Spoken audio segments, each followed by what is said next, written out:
She wore the deep crimson satin dress I had brought her from our trip to Florence.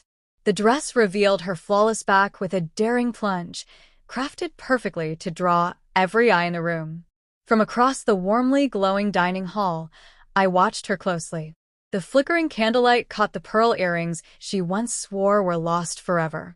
Her laughter, light and fading like the last sparks of a dying fire, floated softly over the pristine white tablecloth. Unaware of my scrutiny, she remained oblivious to my silent observation, every subtle movement and glance catalogued by me. Nothing escaped my attention.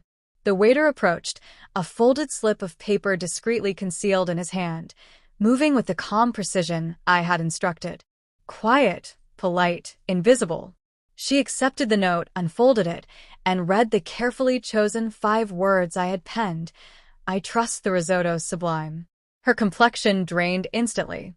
The fork slipped from her trembling hand, her smile vanished, and she rose so abruptly her wine glass tipped, spilling red liquid across the linen. Her companion looked on in confusion. She seemed trapped, like a wild animal caught. For 4 months, I had orchestrated this moment, every detail meticulously arranged. Our story had begun during university, her captivating charm and sharp wit cutting through every crowd. I had been more reserved, a finance student who valued loyalty above grand gestures. Together, we built a life, merging finances, whispering ambitions, a cozy home, a rescued dog, and a decision to delay children. She insisted she wasn't ready for more. She called me her rock, her safe harbor, and I believed her, though now that trust feels painfully misplaced. 12 years, a shared mortgage, a beloved dog, and her endless assurances that our life was enough. The first signs appeared when she skipped a dinner we'd planned, then missed a business summit that never happened. But the real blow came when she changed her phone's passcode. A small change, yet as ominous as a slow drip in a sealed room. I never confronted her. Instead, I watched. Words can deceive, but actions reveal truth. I cloned her phone, hid a tracker in her car's glove compartment, and connected her laptop to a private server I controlled. I gave her freedom to unravel herself. Within 3 weeks, I had everything: names, rendezvous, locations, exact timings. Him, a younger colleague, brash and married. They used code names A and R, pledging love. She described me as steady but dull, sent him intimate photos from our bedroom, never knowing I was intercepting every word. Her betrayal didn't shatter me. It sharpened my resolve. A quiet divorce felt insufficient. I wanted a moment that would leave a mark. I started by handling our finances, opening a new account, shifting assets, reorganizing investments, leaving just enough in joint accounts to avoid suspicion.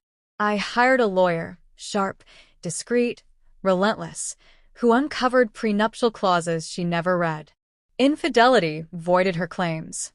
Then I chose her favorite restaurant, a grand cinematic venue, and reserved a table 2 weeks ahead with a clear view of their table.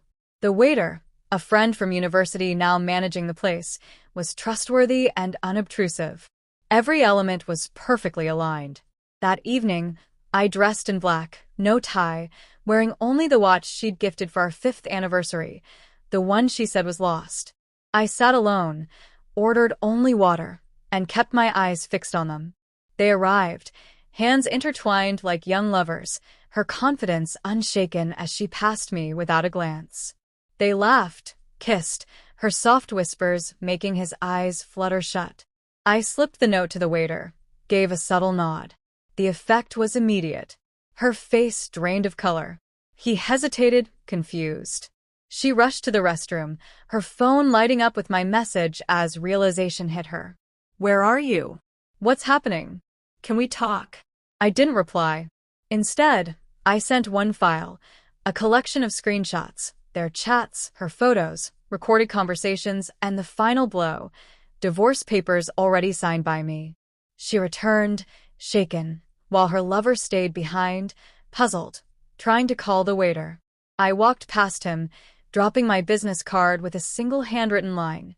"Your wife has all the evidence." His face paled, hands fumbling for his phone. She followed me outside, voice trembling as she called my name.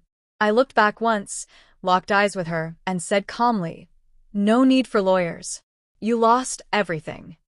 3 weeks later, it was over. She signed every document without argument, aware the proof would ruin her in court.